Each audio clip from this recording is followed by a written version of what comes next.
विश्व की सबसे प्राचीन संस्कृति सनातन संस्कृति में गुरु को सर्वोच्च स्थान प्राप्त है। छोटे मोटे राजाओं की तो बात ही क्या, स्वयं परम ब्रह्म भगवान विष्णु भी जब पृथ्वी पर अवतार लेते हैं तो अपने उद्देश्य की पूर्ति के लिए गुरुदेव की शरण लेते हैं। वे भी गुरु जी की सेवा करते हैं और इसी कारण यह कहा गया है, राम कृष्ण से को बड़ा सोहु दीक्षा लीन, परम ब्रह्म श्री विष्णु भी गुरु समक्ष अति दीन। भला भगवान श्री राम और श्री कृष्ण से बड़ा कौन है? उन्होंने भी दीक्षा ली है, गुरुदेव की सेवा की है। स्वयं भगवान विष्णु भी गुरु जी के सामने अत्यंत दीन बनकर रहते हैं।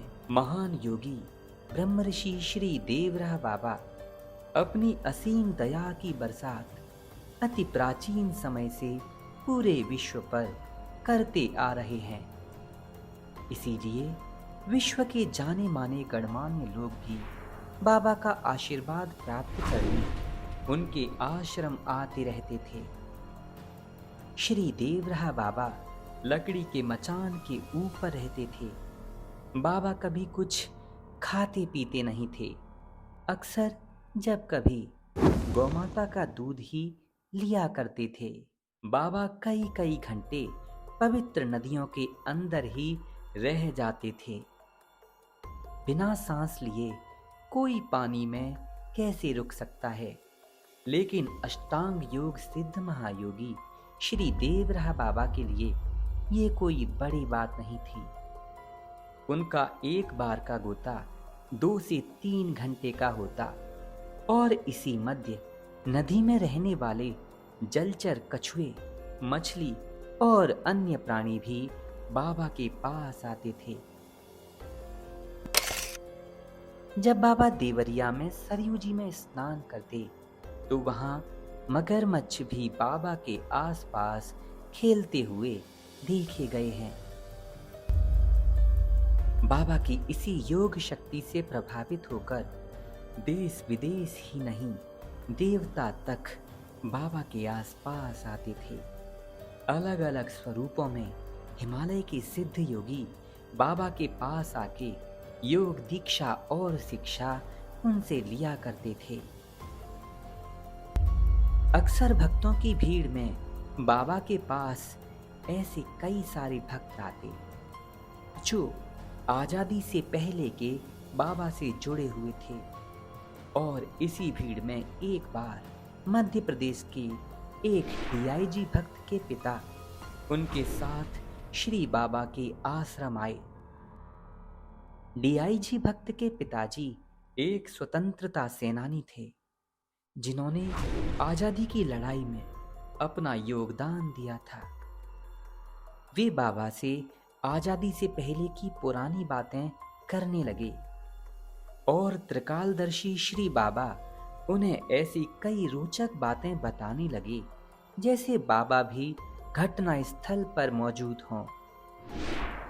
बातों के मध्य में ही जब मंगल पांडे की बात छिड़ी तब अचानक ही बाबा गंभीर वाणी में बोलने लगे, बच्चा, मुझे मंगल पांडे पर गर्व है।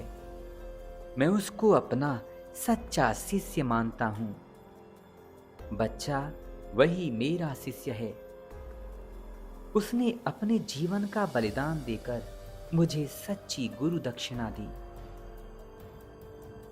बच्चा मंगल पांडे मेरा खूब दर्शन किया है और बच्चा मेरे उपदेशों के प्रभाव से उसके अंदर गाय के प्रति खूब श्रद्धा भावना थी।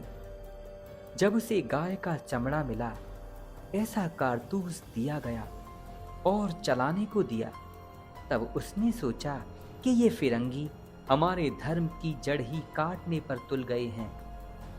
उसे बहुत क्रोध आया और उसी क्रोध में अंग्रेज अफसर पर उसने गोली चला दी और बच्चा उसके इसी साहस ने क्रांति का रूप ले लिया।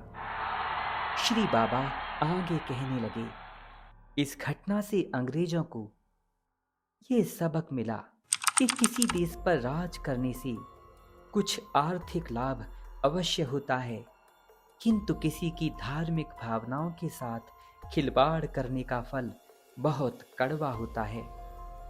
बच्चा, यदि अंग्रेज भारतीय लोगों के साथ बुरा व्यवहार नहीं करते तो भारतीय लोग इतना अधिक विरोध न करते।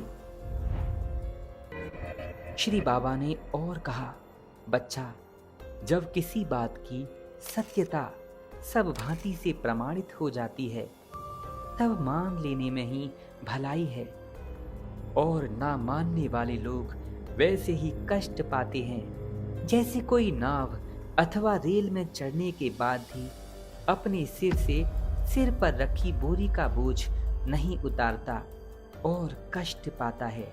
बच्चा, जब नाव में आ ही गया है तो अपने सिर पर रखी गटरी भी इसी में उतार दे, उसे सिर पर ढोते ढोते त्रस्त मत होता रहे। बच्चा, मैं त्रिकालदर्शी हूँ और मैं देख रहा हूँ कि गाय के कल्याण से ही भारत का कल्याण है और इसी में विश्व का मंगल है।